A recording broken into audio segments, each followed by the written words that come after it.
I've got just the girls for you today. Now, you can take any of your other flames, of course. Ever wondered what really went down in those infamous saloons of the 1800s? Are you all ready to dust off the pages of history and uncover the spicy secrets of Wild West saloon girls? Well, you're in luck for today.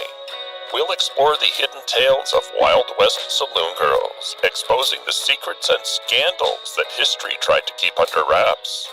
This is the Wild West like you've never known before. I'm really glad I didn't have that piece of cake. Okay, ready?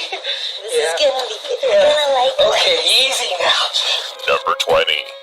Ah Toy used the courts to her benefit. Let's take a moment to explore the tale of Ah Toy, the trailblazing Chinese sex worker who not only conquered the Wild West, but also outwitted the court system of 19th century San Francisco. Ah Toy's journey began in China, where she immigrated with her husband. Tragically, her husband passed away during the ocean crossing, leaving Ah Toy to navigate a new world alone. However, fate had more in store for her. Ah Toy found companionship with the ship's captain, who, in a gesture of generosity, showered her with gold, providing her with a significant nest egg upon reaching San Francisco. Arriving as an Asian woman in the Wild West was nothing short of being a curiosity. Ah Toy, however, turned this curiosity into a business opportunity. She charged clients an ounce of gold for just a peep at her goods. This unique approach not only drew attention, but also built her a substantial fortune over time. As Ah Toy's wealth grew, so did her ambitions. She ventured into entrepreneurship, establishing numerous brothels and even bringing women over from China to work in her establishments. However, success came at a cost. With her lucrative business, Ah Toy became a target for extortion attempts. Yet, she was no stranger to adversity. The brilliance of Ah Toy shines through as she repeatedly utilized the San Francisco court system to safeguard not only herself, but also the women under her care. Her legal acumen became a shield against those who sought to exploit her success.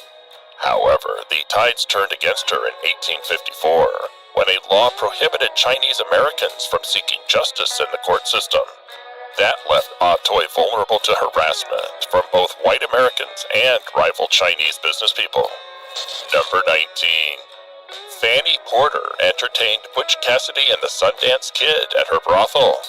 Fanny's establishment was no ordinary brothel. It boasted fine glass fixtures, silk sheets, and plush carpeting, setting a standard of luxury that attracted both common patrons and extraordinary guests.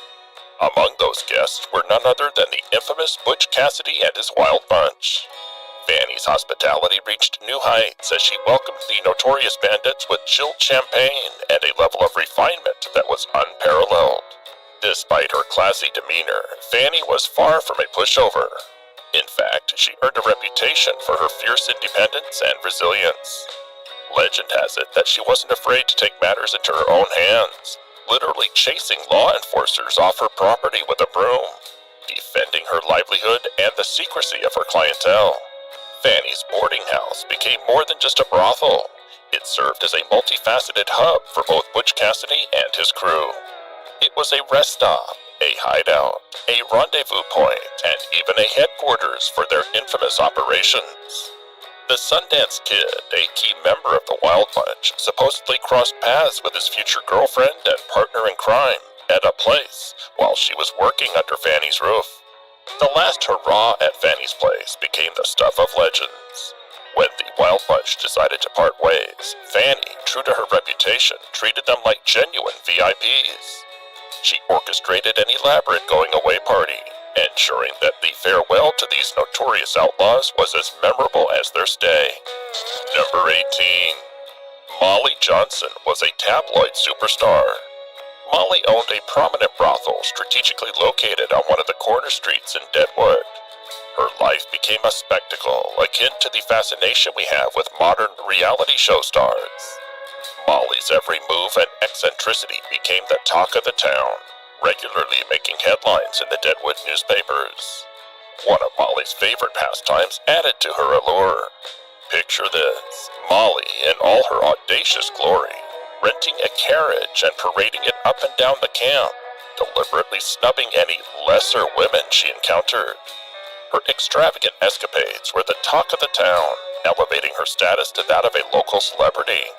But Molly's story didn't stop at just headline-worthy antics. She made waves when she decided to marry Lou Spencer, a black entertainer, challenging the societal norms of the time. This union further fueled the intrigue surrounding Molly, solidifying her status as a woman unafraid to defy conventions. Known as the Queen of the Blondes, Molly took on a mentorship role for 3 golden-haired employees, Ida Clark, Ida Chaplin, and Jenny Deschanel. Under Molly's guidance, these women thrived in their profession, adding another layer to Molly's complex and captivating persona. One particular event, immortalized in the papers, showcased Molly's adventurous spirit. After a spirited day at a baseball game, Molly, fueled by the excitement, orchestrated a buggy race involving her and some of her girls.